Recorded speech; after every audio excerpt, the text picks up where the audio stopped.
Nombres con el sistema de nombres de dominio. El sistema de nombres de dominio, Domain Name System o DNS, por sus siglas en inglés. Uno es un sistema de nomenclatura jerárquico descentralizado para dispositivos conectados a redes IP como Internet o una red privada. Este sistema asocia información variada con nombres de dominio asignados a cada uno de los participantes. Su función más importante es la resolución de nombres, traducir nombres inteligibles para las personas en identificadores binarios asociados con los equipos conectados a la red. Esto con el propósito de poder localizar y direccionar estos equipos mundialmente. 2. El servidor DNS utiliza una base de datos distribuida y jerárquica que almacena información asociada a nombres de dominio en redes como Internet. Aunque como base de datos el DNS es capaz de asociar diferentes tipos de información a cada nombre, los usos más comunes son la asignación de nombres de dominio a direcciones IP y la localización de los servidores de correo electrónico de cada dominio. La asignación de nombres a direcciones IP es ciertamente la función más conocida de los protocolos DNS. Por ejemplo, si la dirección IP del sitio Google es 216.58.210.163, la mayoría de la gente llega a este equipo especificando www.google.com y no la dirección IP. Además de ser más fácil de recordar, el nombre es más fiable. 3. La dirección numérica podría cambiar por muchas razones, sin que tenga que cambiar el nombre del sitio web. Incluso, en el caso de que una página web utilice una red de distribución de contenidos, Content Delivery Network o CDN, por sus siglas en inglés, por medio del DNS el usuario recibirá la dirección IP del servidor más cercano según su localización geográfica. Cada CDN a su vez tiene sus propios servidores DNS. Historia. Principalmente, el DNS nació de la necesidad de recordar fácilmente los nombres de todos los servidores conectados a Internet. En un inicio, SRI, ahora SRI International, alojaba un archivo llamado hosts que contenía todos los nombres de dominio conocidos. 4.5. El crecimiento explosivo de la red causó que el sistema de nombres centralizado en el archivo hosts no resultara práctico y en noviembre de 1983 John Postol publica el planeamiento en el RFC 881 y luego junto a Paul McApatrice publican los RFC 882 y RFC 883 ese mismo año. En octubre de 1984 y tras largas discusiones emiten el RFC 920,6 definiendo lo que hoy en día ha evolucionado hacia el DNS moderno. Estos RFC 882 y 883 fueron reemplazados en 1987 con los RFC 1034 y RFC 1035. 7.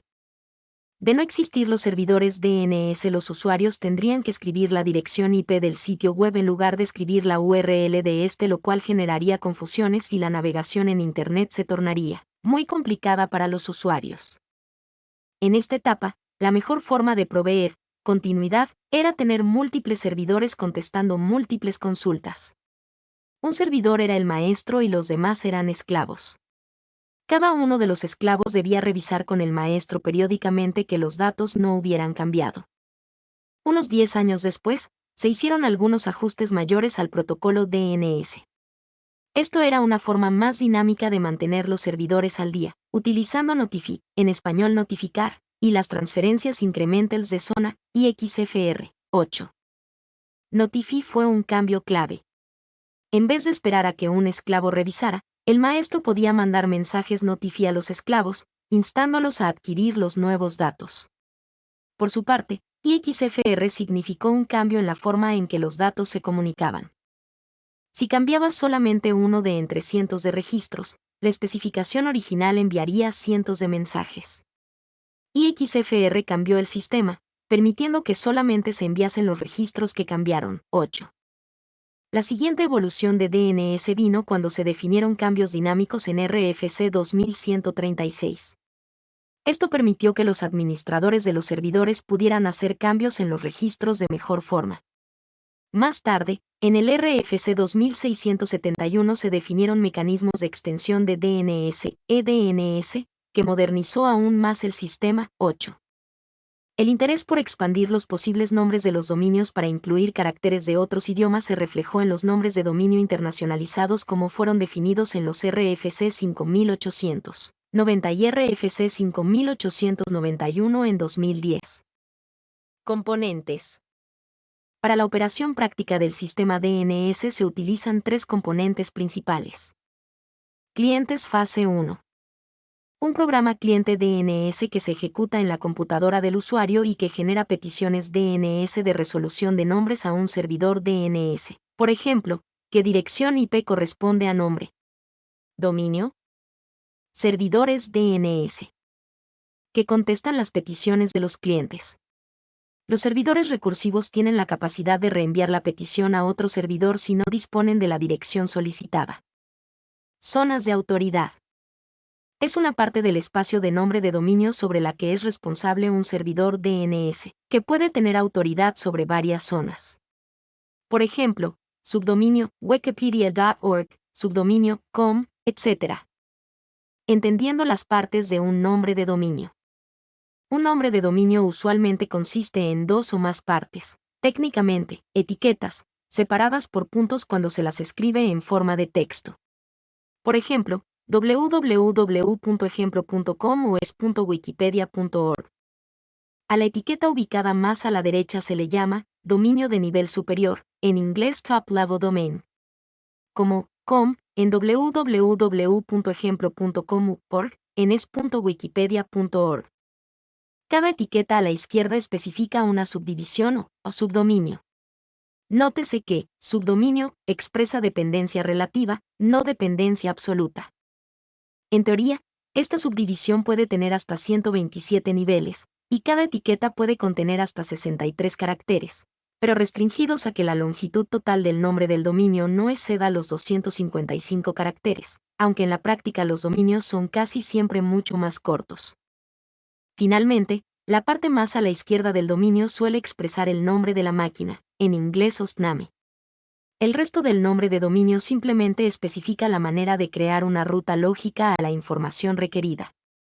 Por ejemplo, el dominio es.wikipedia.org tendría el nombre de la máquina, es, aunque en este caso no se refiere a una máquina física en particular. El DNS consiste en un conjunto jerárquico de servidores DNS. Cada dominio o subdominio tiene una o más zonas de autoridad, que publican la información acerca del dominio y los nombres de servicios de cualquier dominio incluido. La jerarquía de las zonas de autoridad coincide con la jerarquía de los dominios. Al inicio de esa jerarquía se encuentran los servidores raíz, los servidores que responden cuando se busca resolver un dominio de primer y segundo nivel. DNS en el mundo real. Los usuarios generalmente no se comunican directamente con el servidor DNS. La resolución de nombres se hace de forma transparente por las aplicaciones del cliente, por ejemplo, navegadores, clientes de correo y otras aplicaciones que usan Internet. Al realizar una petición que requiere una búsqueda de DNS, la petición se envía al servidor DNS local del sistema operativo. El sistema operativo, antes de establecer alguna comunicación, comprueba si la respuesta se encuentra en la memoria caché. En el caso de que no se encuentre, la petición se enviará a uno o más servidores DNS. 9. El usuario puede utilizar los servidores propios de su ISP. Puede usar un servicio gratuito de resolución de dominios o contratar un servicio avanzado de pago que por lo general son servicios contratados por empresas por su rapidez y la seguridad que estos ofrecen. La mayoría de usuarios domésticos utilizan como servidor DNS el proporcionado por el proveedor de servicios de Internet, salvo quienes personalizan sus equipos o enrutadores para servidores públicos determinados. La dirección de estos servidores puede ser configurada de forma manual o automática mediante DHCP, IP dinámica. En otros casos, los administradores de red tienen configurados sus propios servidores DNS. Mi nombre es Demim. Soy tu asistente personal. Mi sitio en Internet es demim.es.tl.